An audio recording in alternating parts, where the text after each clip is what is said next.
Welcome to my channel Coding Clean, and today we are going to look at the switch statement in C++. A switch statement is used for scenarios where a user is provided with several options to choose from.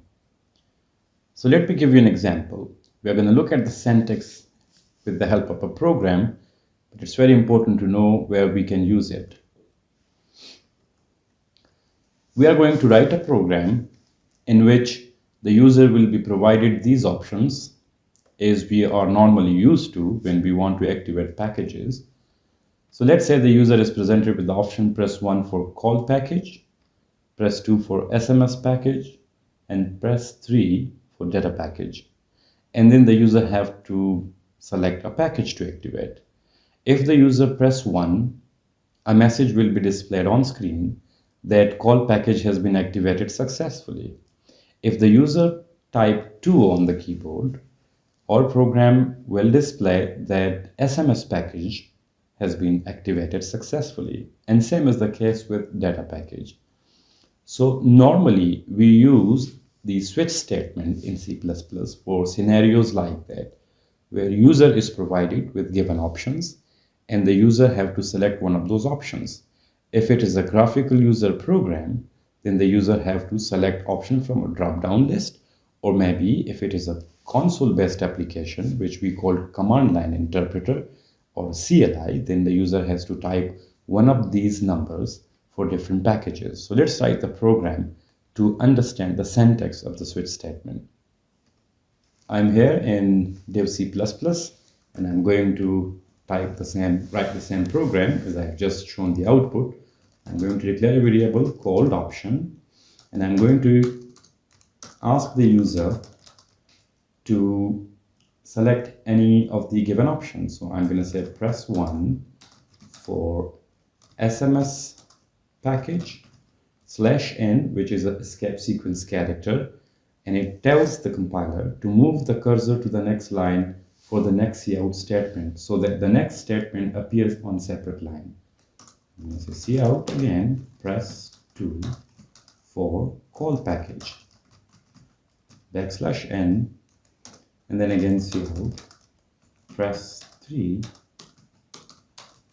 for data package, and the user have to select or type one of these numbers to activate a particular kind of package on his cell phone. So now I'm going to say select a package, right?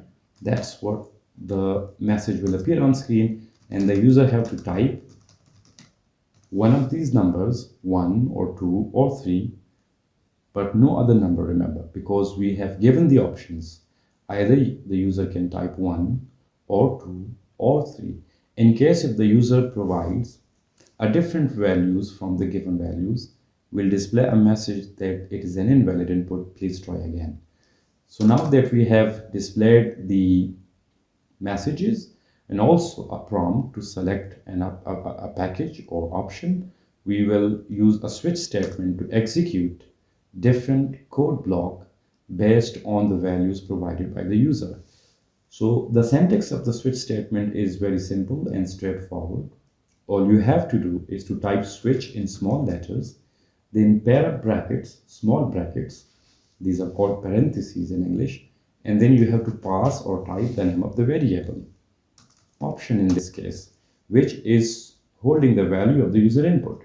Then we will have different cases.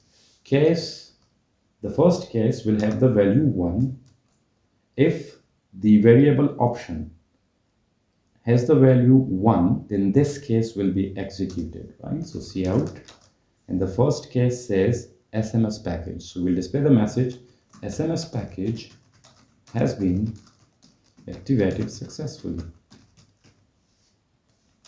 And then we put a break statement to tell the compiler they do not test the rest of the cases as the user input already matched the first case. Then we are going to say case 2. If the user provided 2 as an option, then we'll say call package has been activated successfully. And put a break statement to stop checking the rest of the cases.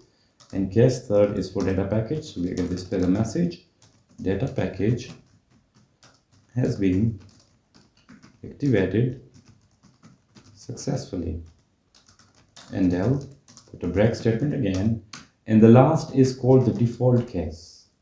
If the user provides a value other than 1 or 2 or 3, then we are going to execute this block. And in this block, we are going to say invalid input. Please choose the correct package. And then we do not need to put a break statement here in the default case, because the break statement stop executing the rest of the cases and there are no more cases after the default. Some syntactical detail to remember about the switch statement is that you have to type switch in small letter, then these brackets opening and closing, then you type the name of the variable, then the body of the switch statement begins because it is a block statement, then you type case, keyword case, C-A-S-E, small letter, and then 1. It does not have to be 1. It depends on the program you are designing. But for simplicity's sake, normally we use these numbers starting from 1, 2, 3, and so on and so forth. Then the colon, it is very important. Students often either forget the colon or put semicolon instead of the colon. So it is not semicolon, it is a colon. If this is the case, if the option stores the value 1 and it equals to the value of the first case, this block will be executed, and then we will break because the case is found. We will not execute the rest of the cases. If that's not the case, we will check the second case and then execute the relevant code and break. Break means break the switch statement. Go out of the switch block and execute the code below the switch statement. Or in other words, do not test or check the rest of the cases if the first case is found. If the first case is not found, check the second case and the third case, and so on and so forth. If none of the values matches these cases, if the user provided some other number other than 1, 2, 3, then we will execute the default case. You have to type the keyword default in small letter, then the colon, and then similarly the statement. So now let's execute our program. First compile to see if we made any errors. There are no errors in the program. Let's execute the program.